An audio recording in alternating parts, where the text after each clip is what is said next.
যে দলের নেতা হয়েছিল এজিদি সৈন্যবাহিনী ওবায়দুল্লাহ ইবনে জিয়াদের তরফ থেকে যে কাফেলাটা দলটা এসেছিল হুসাইনকে রূপার জন্য, ওই দলের নেতা কে ছিল? একটু জোরে বলো। হুর। শিখো, বলতে শিখো। এই না বলে বলেই তো লোক ঘাড়ে চেপে যাচ্ছে।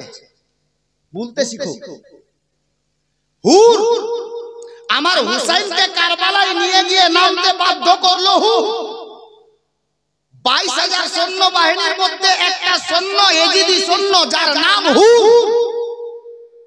আর দ্বিতীয় মুহররমে মানে মুহররম মাসের 2 তারিখে হুসাইন কারবালায় পৌঁছালেন। 7 তারিখে ফুরাত নদীর পানি বন্ধ হলো। হুসাইন এবং হুসাইনের আহলো আয়াল দিওয়ানারা পানি নিতে না পারে, যার জন্য ফুরাত নদীতে 500টা সৈন্য দিয়ে পাহারাদার লাগিয়ে দিল।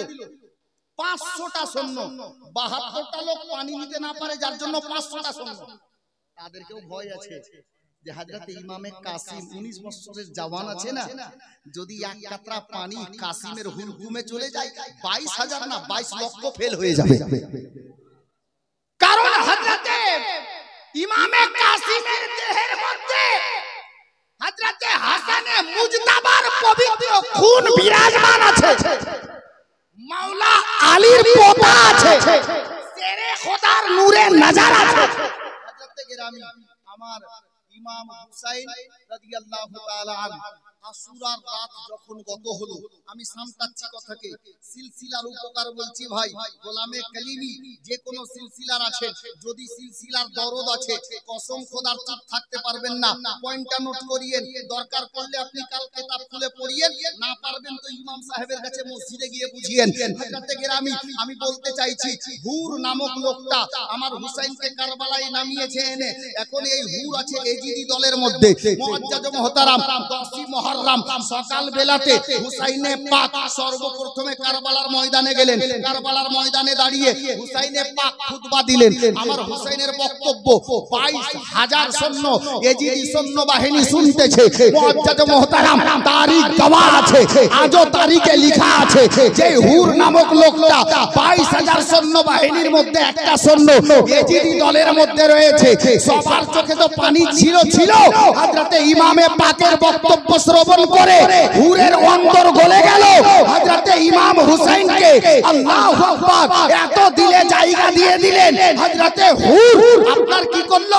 হুর 22,000 সৈন্যকে ছেড়ে দিয়ে, ওদেরকে দলকে ছেড়ে দিয়ে দৌড় দিয়ে এসে আমার হুসাইনের কদমে পড়ে বলছে, আকা হুসাইন যা করেছি ভুল করেছি, ক্ষমা করুন, আপনার গোলামিকে কবুল করুন। জোরে বলুন। 22,000 সৈন্যকে ছাড়লো, পয়েন্ট নেন। 22,000 সৈন্যকে ছাড়লো, হুসাইনের দলে এলো হযরত গিরামি বিরাদরানে ইসলাম। ওই হুর যে হুসাইনকে কারবালায় নামতে বাধ্য করেছিল এজিদির সৈন্য দলের মধ্যে থেকে, এজিদির দলের মধ্যে থেকে দলের নেতা হয়ে এসেছিল। আজকে আমার হুসাইনের বক্তব্য শুনে আলে নবীর গোলাম হয়ে গেল, আওলাদে আলীর গোলাম হয়ে গেল, হুসাইনের দামানে চলে এলো। তো হযরত হুরকে আহলে সুন্নাত ওয়াল জামাতের সমস্ত উলামায়ে আহলে সুন্নাত জান্নাতি বলে ঘোষণা করেছে। কখন বলবেন? জোরে বলুন। হুর ইয়াজিদি দলে ছিল, জাহান্নামীদের মধ্যে ছিল। হুসাইনের গোলাম হয়ে গেল, নবীর সায়াতে চলে এলো। হযরত হুর জান্নাতে যাওয়ার রাস্তা পেয়ে গেল। হযরত হুর জান্নাতে যাওয়ার রাস্তা পেয়ে গেল। এ বাপ ই তো ছিল গায়রের মধ্যে, বাতিল ফিরকার মধ্যে। কালমা তো নবীরই পড়েছিল, কালমা নবীরই পড়েছিল, কিন্তু ছিল ভুল পথে। আলে নবীর দামানে চলে এলো, তো হুর জান্নাতে যাওয়ার রাস্তা পেয়ে গেল। বলতে এটাই চাইছি, যতক্ষণ লোক পথ ভ্রষ্ট হয়ে থাকবে জান্নাতের সুগন্ধিও পাওয়া যাবে না, যতক্ষণ আলে নবীর দামানে না। হযরত হুর আলে নবীর গোলামি পেয়ে গেল, হুসাইনের সিলসিলা পেয়ে গেল। তো হযরত হুরকে সবাই জান্নাতি বলে জেনে গেল, সোহদা বলে জেনে গেল, শহীদ বলে জেনে গেল। আল্লাহর ফেরেশতারাও হযরতে হুরের মোহাব্বতকে সালাম করতে লাগলো। গোলামে কালিমি এজন্যই পড়েছিলাম কি সিলসিলা মিল গয়া। কখন বলবেন জলনে वाला जलते रहे, बोलो ना। सिलसिला मिल गया कलीमी हो गए, सिलसिला मिल गया कलीमी हो गए, पीर ऐसा मिला जन्नती हो गए, पीर ऐसा मिला जन्नती हो गए, जिसने मुझ जैसे को ये तरीका दिया, जिसने मुझ जैसे को ये तरीका दिया, सैयदी मुर्शिदी शाह मसऊद पिया, सैयदी मुर्शिदी शाह मसऊद पिया। हजरत गिरामी बिरादरान इस्लाम, আপনি কি ভাবছেন সিলসিলা দেখে আলে নবীর তাজকিরা শুনে আজকাল কিছু মৌলবি জ্বলছে না? 1400 বছর আগে জ্বলেছে। এরকম মাথাতে টুপিওয়ালা, গায়ে জুব্বাওয়ালা, নবীর আনা কোরআন পড়নে वाला, নবীর আনা ইসলাম কবুল করনে वाला কারবালার ময়দানে আলে নবীর গলাতে ছুরা চালিয়েছিল।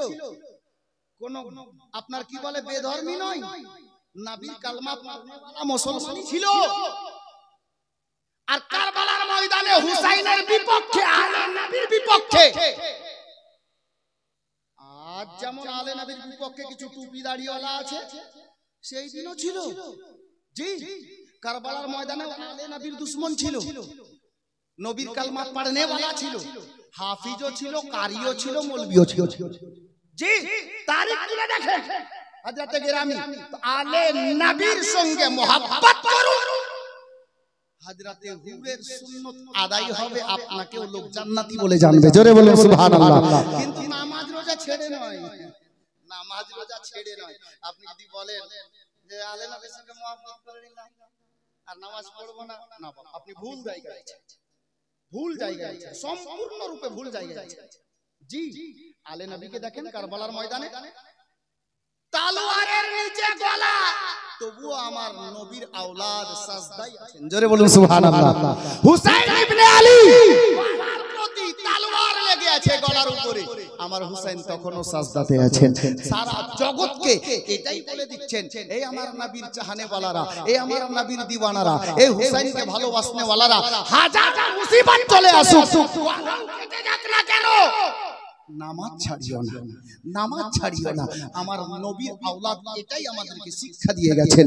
বিরাদরানে ইসলাম, মুআজ্জাজ ও মুহতারাম, বুঝতে পেরে গেছেন যে সিলসিলার অন্তর্ভুক্ত হলে লোক আপনাকে প্রেমিক বলে জানবে, জান্নাতি বলে জানবে। হযরতে হুরের মতো ইশক জজবা তৈরি করুন, ইনশাআল্লাহ তাআলা কামিয়াব আপনিও হবেন। এরকম দেওয়ার মতো দলিল তো অনেকটা আছে, ওদিকে যাচ্ছি না। দুলহা মিয়ার উরুসে এসেছেন, দুলহা মিয়া কে ওটা জানতে হবে। দুলহা মিয়া আলাইহির রহমা, ওনার আসল নামটা হলো মোহাম্মদ হুসাইন উর্ফ দুলহা মিয়া, লাকাব দুলহা মিয়া। ওনার বাবার নাম হযরতে সৈয়দ আব্দুল্লাহ আলাইহির রহমা। দুলহা মিয়ার আব্বার নাম, ওনার বাড়ি দক্কান শহর, হায়দ্রাবাদ। আমি মনে করছি হয়তো শুনেননি, কটা কথা বলছি শুনুন। হযরতে মোহাম্মদ হুসাইন উর্ফ দুলহা মিয়া, আপনি চিন্তা করবেন যে ওনার বাড়ি যখন হায়দ্রাবাদে, তো উনি কাটরাতে কিভাবে আসলেন? জানার মন চাইছে উনি কিভাবে আসলেন? আমি সংকীর্ণ আকারে অল্প করে বলছি। হযরতে মোহাম্মদ হুসাইন উর্ফ দুলহা মিয়া আলাইহির রহমা, ওনার বাচপানা ছিল 5-6 বছরের বাচ্চা। পূর্বে একটা অসুখ আসতো, আমি দেখেছি ছোট্টবেলায় আমাদের বিভিন্ন এলাকায় একটা অসুখ আসতো যেটাকে কলেরা বলে। যেই গ্রামে ঢুকতো ওই গ্রামের লোক খুব ইন্তেকাল করতো, মারা যেত। মানে ওই অসুখ যাকে ধরে নিত ও আর বাঁচত না। অনুরূপ এই ধরনের একটা অসুখ হায়দ্রাবাদে তখন এসেছিল। তো হুজুর দুলহা মিয়া আলাইহির রহমা উনি কোচি ছিলেন, 5-6 বছর বয়স। হযরতে দুলহা মিয়া আলাইহির রহমাত ওয়া রিদওয়ান এই ওনার পরিবার বর্গের যিনারা ছিল ওই অসুখে আক্রান্ত হয়েছিলেন, আর পরিবারের সমস্ত সদস্য ওই অসুখেই ইন্তেকাল করে গিয়েছিলেন।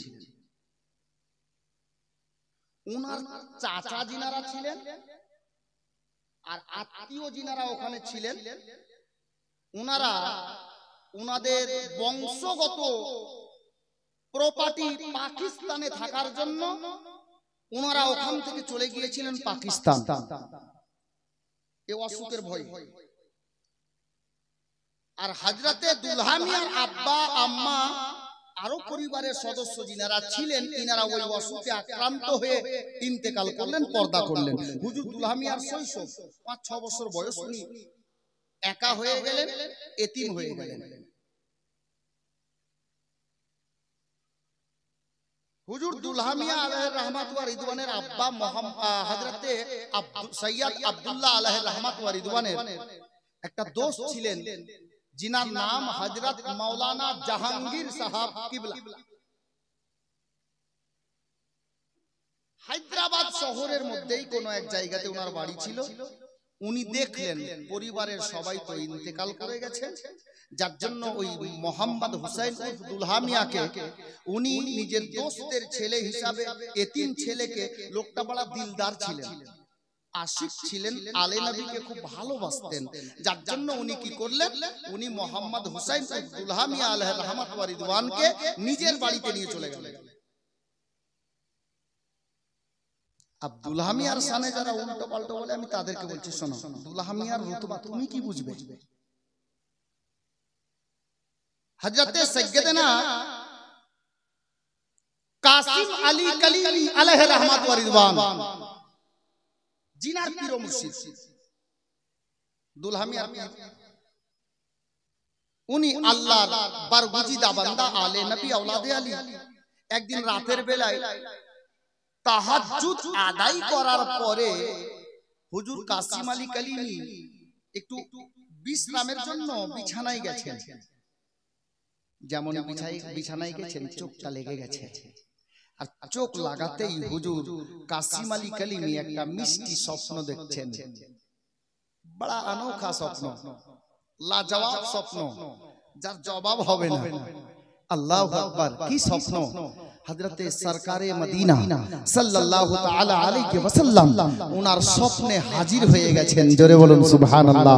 বিরাদরানে ইসলাম, কাসিম আলী কলিমি স্বপ্ন যোগে দয়ার নবীকে দিদার লাভ করছেন, ওনার জিয়ারত লাভ করছেন। হযরতে কাসিম আলী কলিমিকে আমার দয়ার নবী হযরতে কাসিম আলী কলিমিকে বলছেন, এই কাসিম আলী কলিমি, তুমি আরাম করছো বাবা? আমার একটা জিগার পারা, আমার বংশের একটা পরস্ফুটিত ফুল, যার নাম মোহাম্মদ হুসাইন, এতিম হয়ে গেছে, চাঁদের মতো চেহারা, একটা নূরের পুতুল, একটা সুন্দর চেহারা। আল্লাহু আকবার! আমার সেই আওলাদটা বেসাহারা হয়ে গেছে, তুমি ওই বাচ্চাটাকে নিজের কাছে নিয়ে এসো, নিজের কাছে নিয়ে এসো। স্বপ্ন যোগে দয়ার নবী বাচ্চাটার নকশা, চেহারা কাসিম আলী কলিমিকে বলে দিলেন। হযরতে কাসিম আলী কলিমির স্বপ্ন থেকে দয়ার নবী বিদায় নিলেন, উনার ঘুম ভেঙে গেল। কাসিম আলী কলিমি কি করলেন? তারপর জেগে গেলেন, তো জেগেই গেলেন। আল্লাহু আকবার! ফজর আদায় করলেন, বাচ্চাটাকে খোঁজ করতে লাগলেন, কোথায় গেলে সেই বাচ্চাটাকে পাওয়া যায়। খোঁজ করতে করতে করতে করতে ডানে বামে বিহারে বাঙ্গালে যেদিকে উনার মন চেয়েছে সেদিকে বাচ্চাকে খোঁজ করতে গেছে, কারণ দয়ার নবী বলেছেন, মুআজ্জাজ ও মুহতারাম হযরতে সাইয়্যিদানা কাসিম আলী কলিমি দিল্লি এলাকাও খোঁজ করে ফেললেন, কিন্তু হযরতে দুলহা মিয়ার যে নকশাটা বলে দেওয়া হয়েছে উনাকে খোঁজ করে পাওয়া গেল না। অবশেষে হযরতে কাসিম আলী কলিমির দু তিনজন চাহানেওয়ালা আশিক প্রেমিক মুরিদের মধ্যে মুরিদ ছিল হায়দ্রাবাদ শহরে। উনি বাচ্চার খোঁজে চলে গেলেন শহরে হায়দ্রাবাদ। হায়দ্রাবাদে যখন গেলেন, গিয়ে নিজের মুরিদানদের সঙ্গে দেখা হলো, সাক্ষাৎ হলো।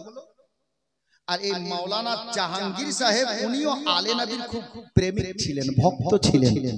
উনিও এসে হাজির হলেন। হযরতে কাসিম আলী কলিমিকে নিজের বাড়ি দাওয়াত করে নিয়ে গেলেন। হুজুর কাসিম আলী কলিমি ওনার বাড়িতে গেলেন। আল্লাহু আকবার, যা খাবার দাবার হলো। আর ওই বাড়িতে থাকতে থাকতেই হঠাৎ করে আচানক কাসিম আলী কলিমির নজর মোহাম্মদ হুসাইনের উপরে, হুজুর দুলহা মিয়ার উপরে। হযরতে কাসিম আলী কলিমি দুলহা মিয়াকে যেমনই দেখেছেন, নবী পাক স্বপ্নে যা যা বলেছেন মোহাম্মদ হুসাইনের নকশার সঙ্গে সেই কথাগুলো মিলে যাচ্ছে। জোরে বলুন সুবহানাল্লাহ। হযরতে কাসিম আলী কলিমি বলছেন, আল্লাহ তোমার লাখো কোটি শুকরিয়া, দয়ার নবী যা যা বলেছেন এই বাচ্চার মধ্যে ওটাই আমি দেখতেছি। ডাকলেন, কাকে ডাকলেন? জাহাঙ্গীরকে ডাকলেন, মাওলানা জাহাঙ্গীরকে ডাকলেন। বাচ্চাটার নাম কি বাবা? বলে মোহাম্মদ হুসাইন। বাবার নাম সৈয়দ আব্দুল্লাহ। বাবা মা বেঁচে আছেন? বলে না। ঘটনাটা খুলে বললেন। ওনার বাড়ি থেকে যখন বিদায় নিতে লাগলেন, শোনার পরে হুজুর কাসিম আলী কলিমি মাওলানা জাহাঙ্গীরকে বলছেন যে মাওলানা জাহাঙ্গীর, তুমি একটা কাজ করো বাবা, এই এতিম ছেলেটাকে আমাকে দিয়ে দাও না, আমি নিজের কাছে রাখি। এর দেখাশোনা, ভরণ পোষণ সব দায়িত্ব আমি পালন করি। তো মাওলানা জাহাঙ্গীর বলছেন, হুজুর আপনি আলে নবী আর বাচ্চাটাও আলে নবী, তো আমি আপনাকে বাধা দিব না। আপনি যদি নিয়ে যান তো আমার তরফ থেকে খোলা ইজাজত, আপনি নিয়ে যেতে পারেন। হযরতে কাসিম আলী কলিমিকে, হযরতে দুলহা মিয়া কলিমিকে, মোহাম্মদ হুসাইনকে কাসিম আলী কলিমি সেই সফরে 5 থেকে 6 বছরের বাচ্চা মোহাম্মদ হুসাইন দক্কান শহর থেকে উনি নিয়ে আসলেন, হায়দ্রাবাদ থেকে শহরে মিরানপুরে। উনার কাছে থাকতে লাগলেন, বড় হতে লাগলেন। যখন বড় হয়ে গেলেন, জাহিরি বাতিনি সব ইলম উনার মধ্যে চলে এলো। হযরতে মোহাম্মদ হুসাইন উর্ফ দুলহা মিয়াকে, উনি তখনও মোহাম্মদ হুসাইন ছিলেন, কিন্তু আল্লাহু আকবার, কাসিম আলী কলিমির একটি মেয়ে যিনার নাম হযরতে আরেফা বেগম, হযরতে সৈয়দা আরেফা বেগম, আরেফা বেগমের সঙ্গে নিজের মেয়ের সঙ্গে মোহাম্মদ হুসাইনের বিয়ে দিয়ে দিলেন। আর সেই দিন থেকে মোহাম্মদ হুসাইনকে কাসিম আলী কলিমি দুলহা মিয়া বলে ডাকতে লাগলেন। জোরে বলুন। মোহাম্মদ হুসাইনকে যখন মেয়ের সঙ্গে বিয়ে দিয়ে দিলেন, তখন থেকে দুলহা মিয়া বলে ডাকতে লাগলেন। গোলামে কলিমি আব্দুল্লাহ মিয়া কে এতটা জাহিরি বাতিনি ইলমের মালিক বানিয়ে দিয়েছেন আল্লাহ কাসিম আলী কলিমির সদকায়, গৌসো খাজার সদকায়। তো হযরতে দুলহা মিয়া কলিমিকে, আল্লাহু আকবার, হযরতে কাসিম আলী কলিমি ছেলে থাকা সত্ত্বেও, নামি দামি মুরিদান থাকা সত্ত্বেও, হযরতে কাসিম আলী কলিমি আলাইহির রহমাত ওয়া রিদওয়ান উনার অনেকজন খলিফা, কিন্তু গোলামে কলিমি কুরবান যাও কাসিম আলী কলিমির প্রতি। হযরতে মোহাম্মদ হুসাইনকে এতটা লাইক বানিয়েছেন যে নিজের ছেলে কেউ নয়, সর্বপ্রথমে যিনাকে খেলাফতি দান করেছিলেন কাসিম আলী কলিমি, উনি হলেন মোহাম্মদ হুসাইন উর্ফ দুলহা মিয়া কলিমি রাদিয়াল্লাহু তাআলা আনহু। জোরে বলুন সুবহানাল্লাহ। বিরাদরান ইসলাম, আজকে এত বৃষ্টি হয়ে যাওয়ার পরেও হযরতে দুলহা মিয়ার উরস উদযাপিত হচ্ছে। গত রাতে দুলহা মিয়ার উরস উপলক্ষে আমার জলসা ছিল আপনার রাজমহল ঝাড়খণ্ডের মধ্যে। বৃষ্টি ওয়েদারের জন্য জলসাই ক্যান্সেল, কিন্তু এই ছেলেদের কিসমত দেখুন, আমাদের এই এলাকার কলিমি দিওয়ানাদের ভাগ্য দেখুন, আল্লাহ ওয়েদার ভালো করেছেন, জলসা কামিয়াব হচ্ছে। মুআজ্জাজ বলুন তো এই জলসাটা আমি বলছিলাম এই জলসা গত বছর থেকে আরো সুন্দর লাগছে। আর মাশাআল্লাহ লোকও চতুর্দিকে ভালো বসে আছেন। এত বৃষ্টি হওয়ার পরেও এখানেই বুঝতে পারা যাচ্ছে জলসা কামিয়াব। এই ওয়েদারে এতগুলো লোক, কোন কোন মাহফিলে দেখি বক্তা ইন্টারন্যাশনাল, কিন্তু 40 আর জালসার মতো লোক। এটা ফাইজানে কালিমি। এই ওয়েদারে এতগুলো লোক আমি চুল পরিমাণে মানে ভরসা করতে পারি যে এত খারাপ ওয়েদারে এত লোক হবে। আল্লাহু আকবার। তো এটা ফাইজানে দুরহামিয়া জারি আছে, যার জন্য বলবো বাপ এই জলসা আগামী বছর ছেলেরা যেন আবার ভালো করে করতে পারে, যার জন্য আমি বলবো পাঞ্জাতানের ওয়াস্তায় 5টা লোককে 1,000 করে টাকা দিতে।